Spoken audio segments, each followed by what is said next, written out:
Hello students, everybody good morning. आप कैसे हैं? मैं भूदेव शर्मा हिंदी ऑनलाइन क्लासेज में आपका हार्दिक स्वागत करता हूँ। आइए मैं आपको क्षितिज में देवदत्त द्विवेदी द्वारा विरचित कवित्व और सवैयों के संदर्भ में प्रश्नोत्तरों की ओर ले चलता हूँ। देखिए, प्रश्नोत्तरों में हम आपको आज करवाएंगे क्वेश्चन नंबर 1 से कवि देवदत्त द्विवेदी का जन्म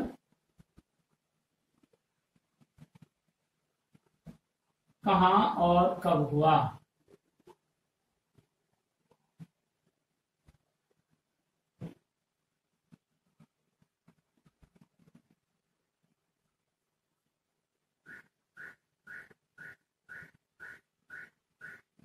कवि देवदत्त द्विवेदी का जन्म स्थान व तिथि लिखिए।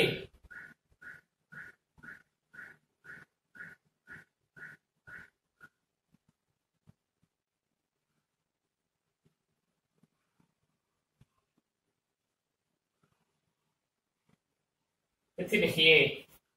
आप लिखेंगे आंसर कवि देवदत्त द्विवेदी का जन्म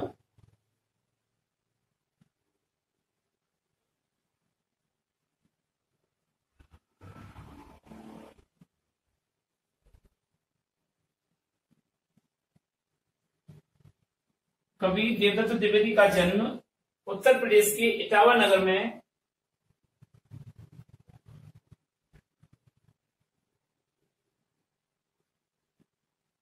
उत्तर प्रदेश के इटावा नामक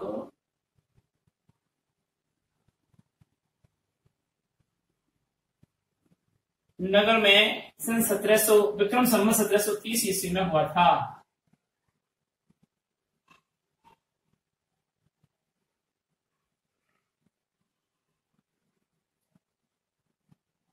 विक्रम संवत 1730 में हुआ था।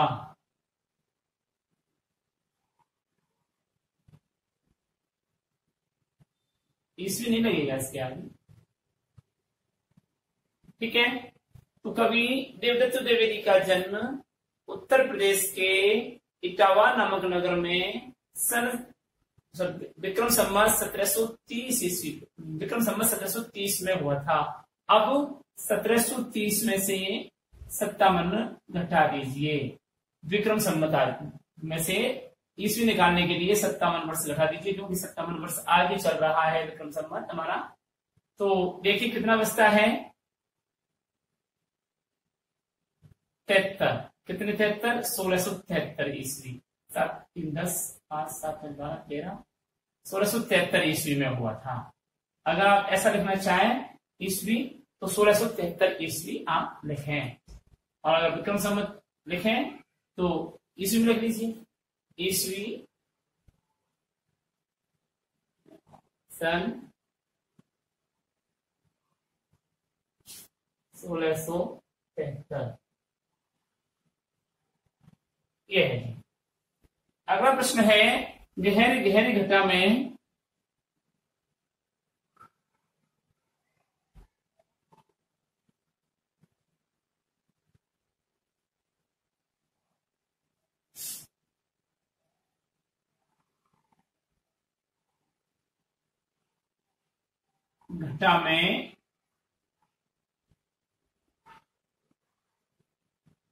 कौन सा अलंकार है?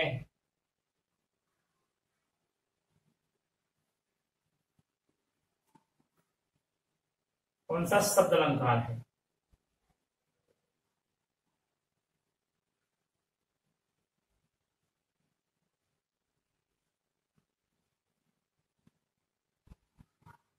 अब देखिए, आपने अलंकारों के संदर्भ में अगर पढ़ा हो 9th में, तो अलंकारों में शब्द अलंकार, अर्थ अलंकार, उभय अलंकार, 3 प्रकार के अलंकार होते हैं।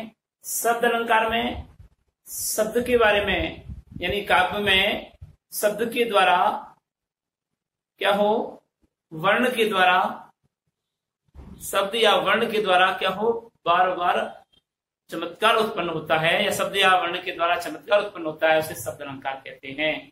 और अर्थ अलंकार में उसके अर्थगत चमत्कारिक रूप से शोभा बढ़ाने वाले अलंकार को अर्थ अलंकार कहते हैं। तो यह शब्द अलंकार की बात कर रहा है, ठीक है, अर्थ अलंकार की बात नहीं कर रहा। तो आंसर लिखेंगे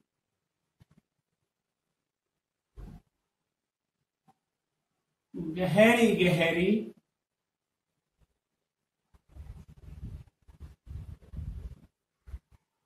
घटा काव्य पंक्ति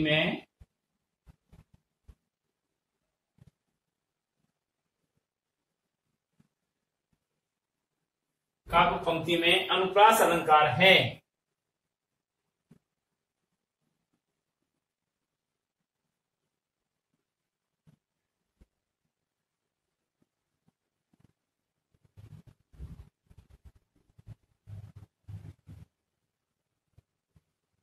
समाहित है,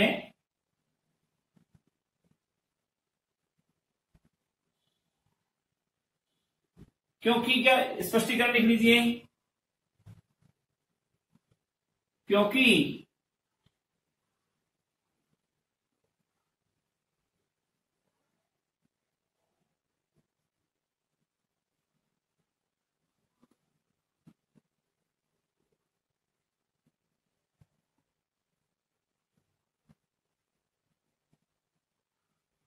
जब काव्य में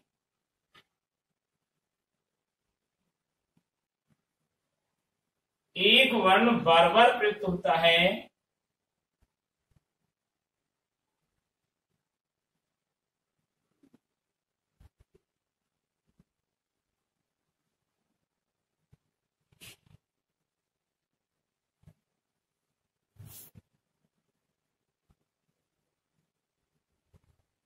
एक वर्ण बार बार प्रयुक्त होता है जिसका समान सार्थक भाव होता है,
जब काव्य में एक वर्ण बार बार प्रयुक्त होता है जिसका समान सार्थक भाव क्या होता है, समान सार्थक भाव समाहित होता है,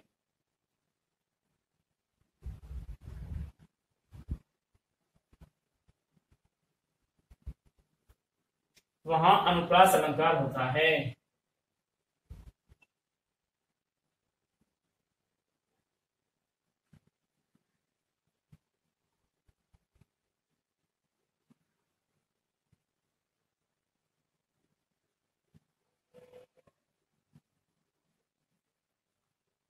अर्थात यहां वर्णों की बार बार आवृत्ति हो रही है, यहां वर्णों की बार बार आवृत्ति हो रही है।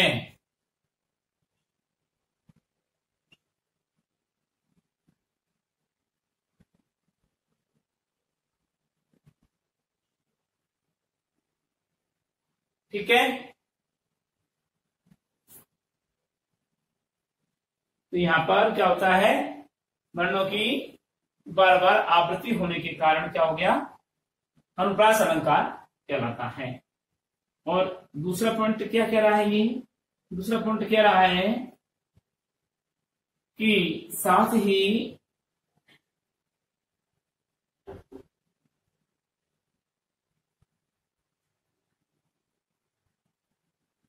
गहरी गहरी काव्य पंक्ति में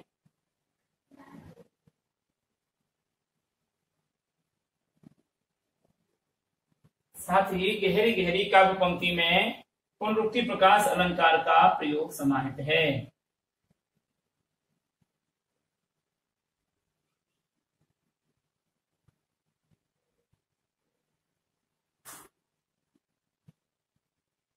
अलंकार का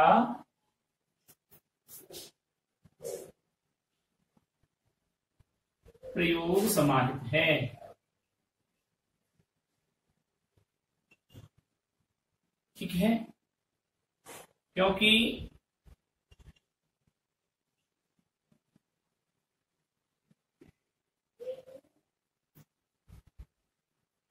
जहां एक शब्द बार बार प्रयुक्त होता हो, क्योंकि जहां एक शब्द बार बार प्रयुक्त होता है, जहां एक शब्द बार बार प्रयुक्त होता है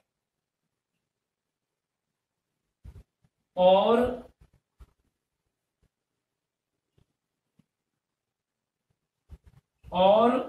प्रत्येक बार एक ही अर्थ प्रकट करता है,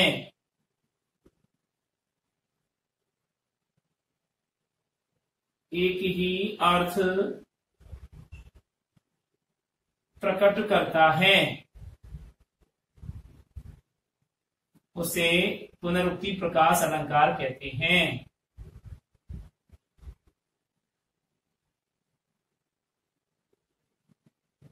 पुनरुक्ति प्रकाश अलंकार कहते हैं।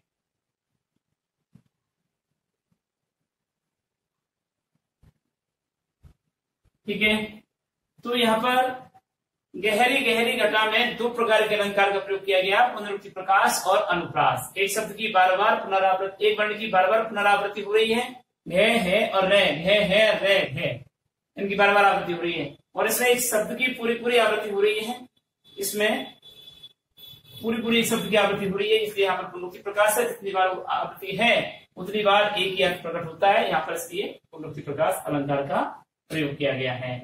ठीक है, ये है आपके। अगला प्रश्न है, तीसरा प्रश्न देखिए,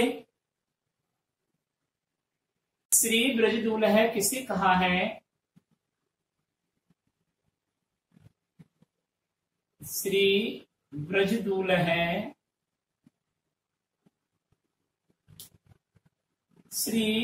ब्रजदुल्ह किसे कहा है और क्यों?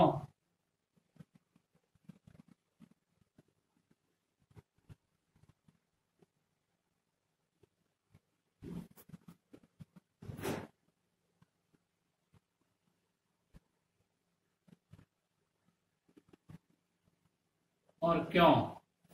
उत्तर देखिए इसका, इसको हम दूसरे रूप में अथवा करके ऐसा भी लिख सकते हैं, अथवा श्री ब्रजदुल्ह की संज्ञा किससे प्रदान की गई है और क्यों?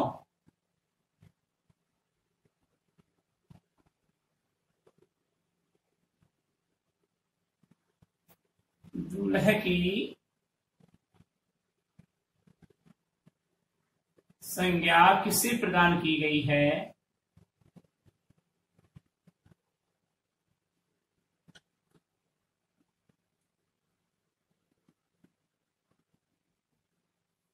और क्यों?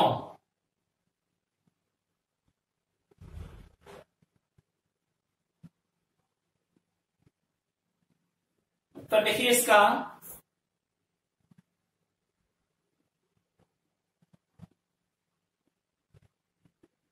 श्री ब्रजदुल्ह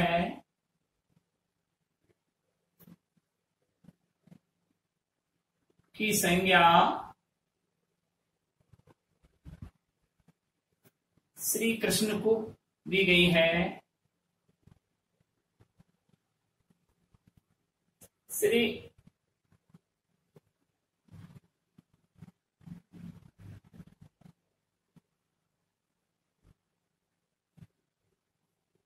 सुंदर सुंदर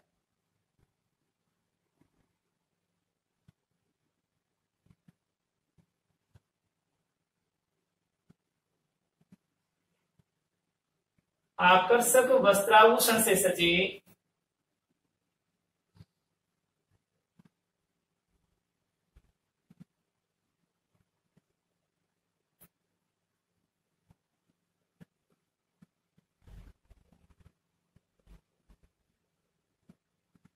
सजे धजे या सुसज्जित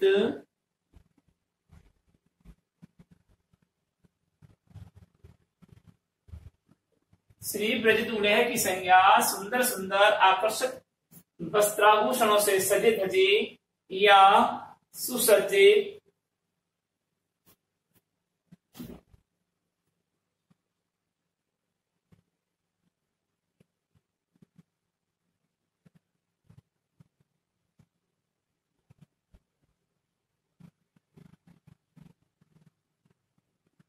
आभूषणों व वस्त्रों से युक्त होने के कारण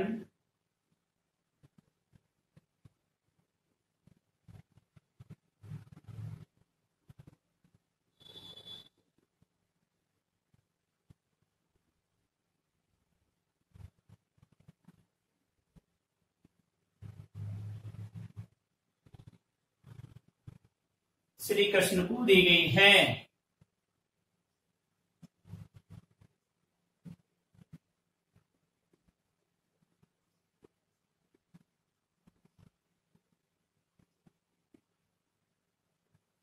श्री कृष्ण को दी गई है। जिस प्रकार बारात का दूल्हा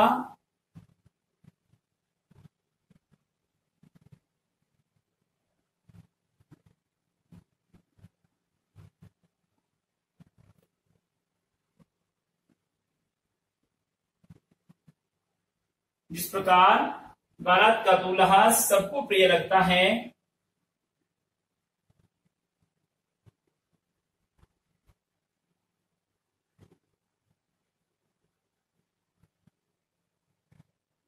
सबको प्रिय लगता है, सबसे सुंदर व आकर्षक होता है,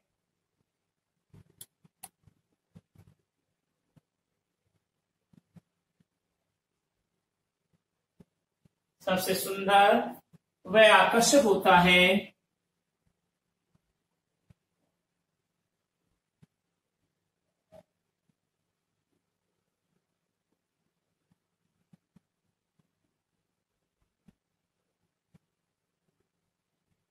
ठीक उसी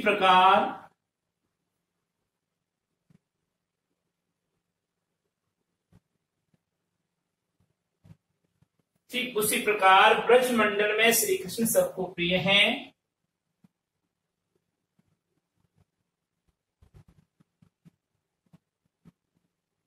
ब्रज मंडल में श्री कृष्ण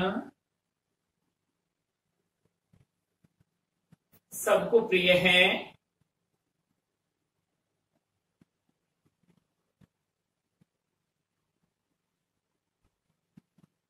सबको प्रिय हैं, सबसे सुंदर हैं,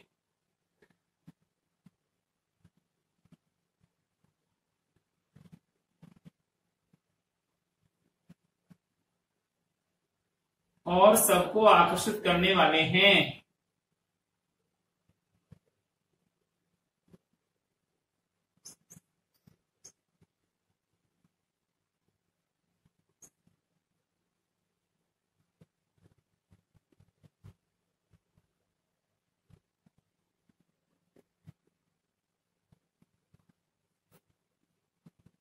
सबसे सुंदर हैं और सभी को आकर्षित करने वाले हैं तथा सुंदर आभूषणों से सुसज्जित हैं।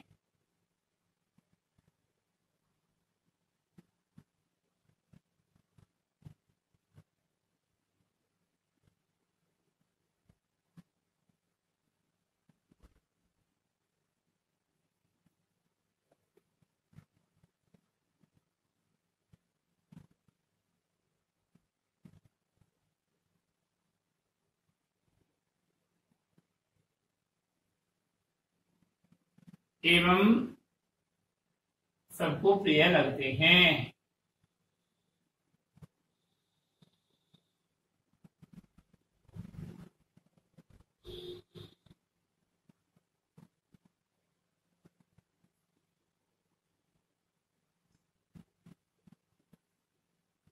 इसी कारण श्री कृष्ण ब्रज दूल्हे कहलाते हैं।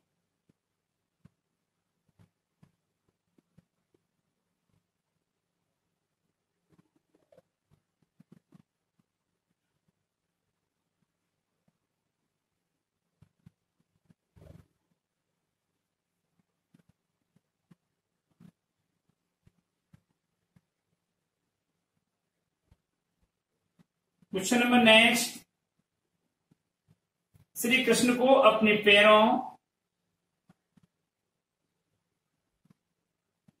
श्री कृष्ण को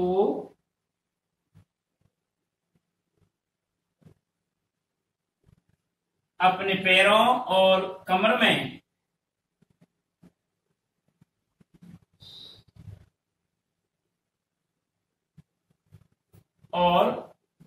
में कौन से आभूषण पहन रखे हैं? इसको हम कटी कहते हैं।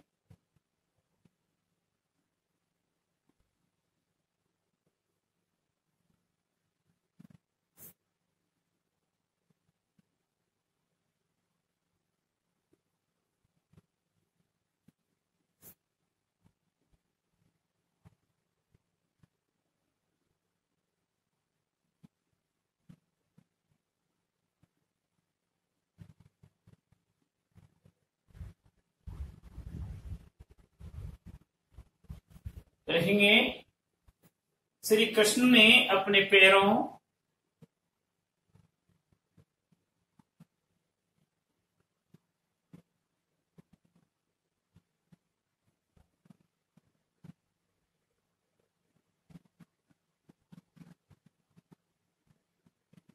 श्री कृष्ण ने अपने पैरों में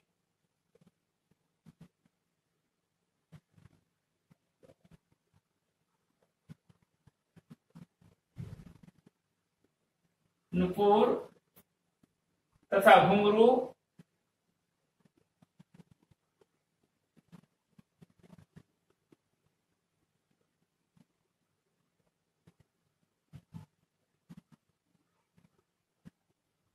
या घुंघरू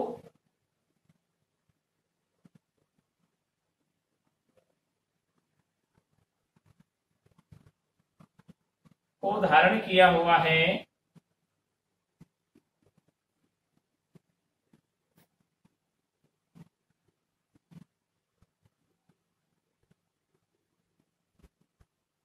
धारण किया हुआ है और कमर में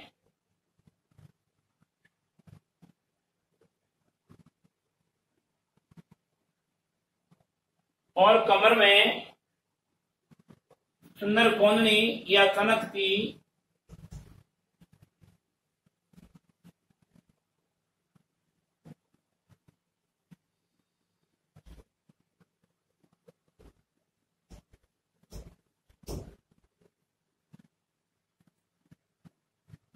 कमर में सुंदर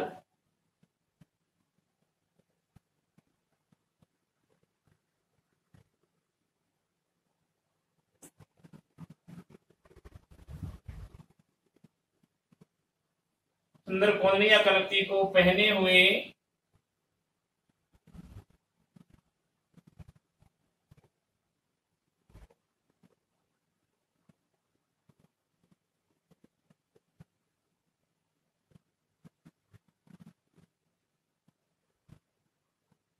अत्यंत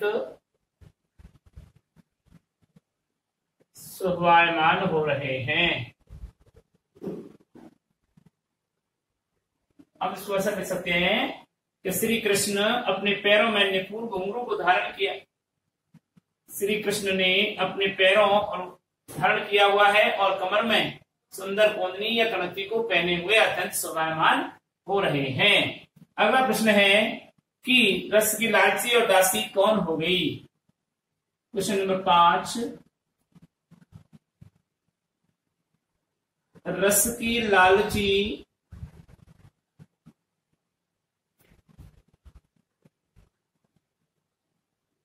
और दासी कौन हो गई?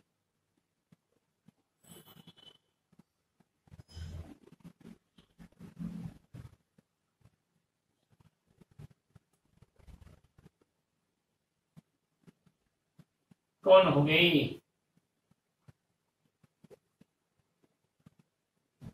तो आंसर आएगा ये प्रश्न ये भी हो सकता था, किस रस की लालची और दासी कौन हो गई? तो आपका उत्तर आएगा कि गोपियों की आंखें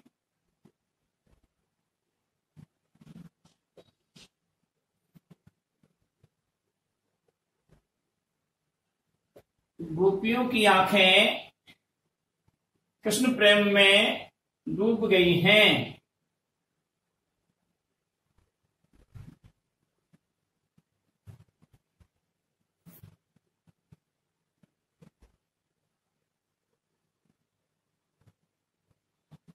प्रेममयी भक्ति भाव में डूब गई हैं।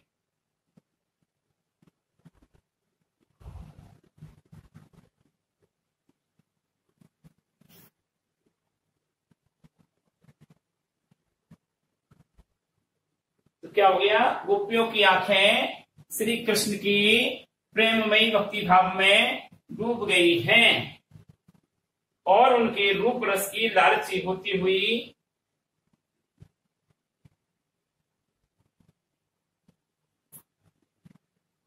और श्री कृष्ण के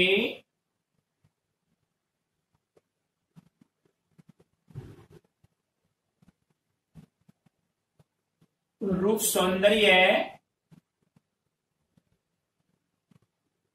रस की लालची होती हुई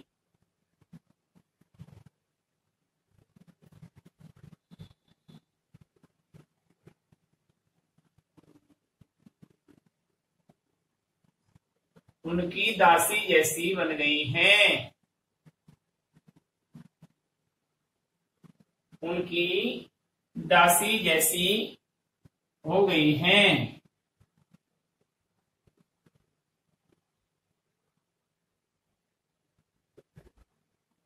नेक्स्ट प्रश्न है,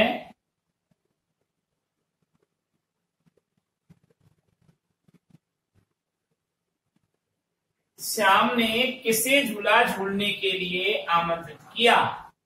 प्रश्न है, श्याम ने किसे झूला झूलने के लिए आमंत्रित किया?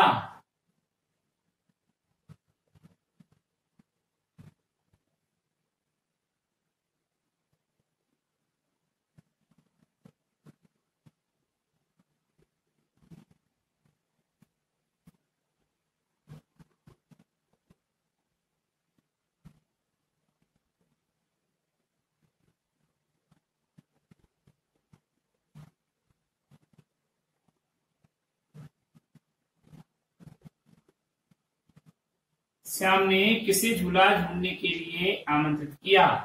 तो लिखेंगे, एक गोपिका के स्वप्न का उल्लेख करते हुए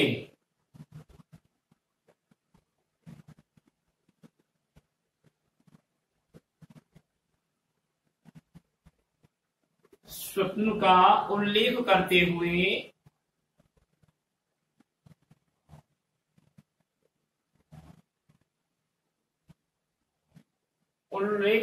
हुए कवि कहते हैं कि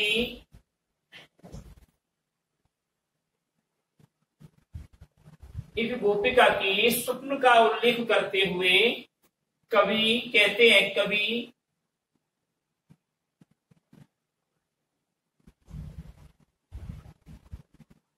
देव कहते हैं कि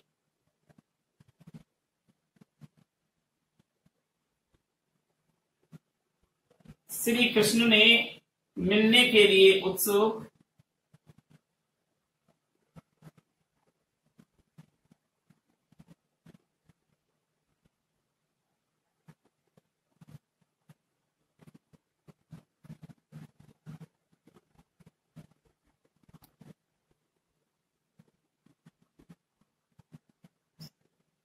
श्री कृष्ण ने मिलने के लिए उत्सुक गोपी को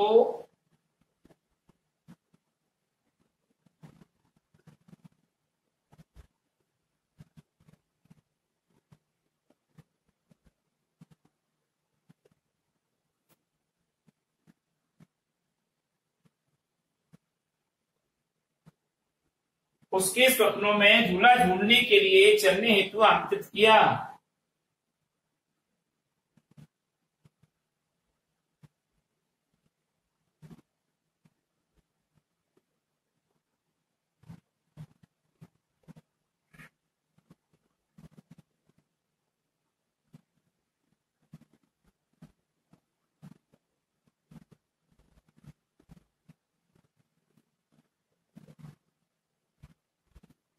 इस आमंत्रण पर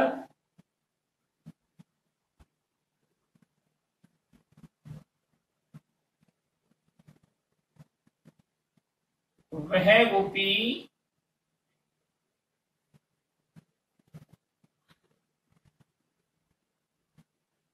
अत्यंत आनंदित हो गई।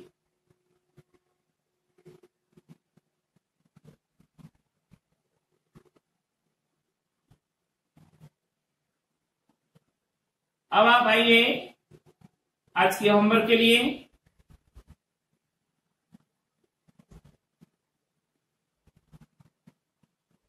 ये मैंने आपको 6 प्रश्न करवाए हैं, तो आप लिखेंगे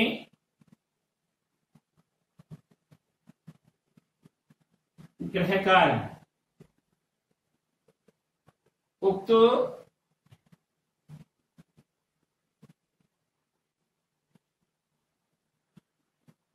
प्रश्न संख्या 1 से 6 तक के उत्तर गृह कार्य HW में कीजिए।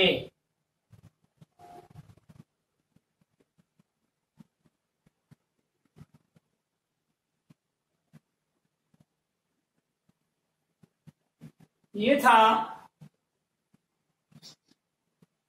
विशेष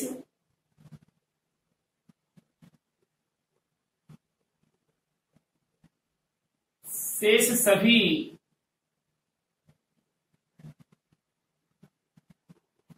लिखने की जरूरत नहीं है, मैं ऑलरेडी बता देता हूं कि इस 6 तक के प्रश्नों को हमने आपको यहाँ पर उत्तर लिख करके बताया। अगले 6 से लेकर आगे के सभी प्रश्नों को, 7 से लेकर के आगे के सभी प्रश्नों को हम आपको पीडीएफ में उत्तर सहित भेज रहे हैं। फिर अगले वीडियो में हम अगला लेसन प्रारंभ करते हैं और वह है कृपाराम खिड़िया राजियारा सोरठा। अगले वीडियो में आपसे फिर मुलाकात होगी, तब तक के लिए हम आपसे विदा लेते हैं। नमस्कार।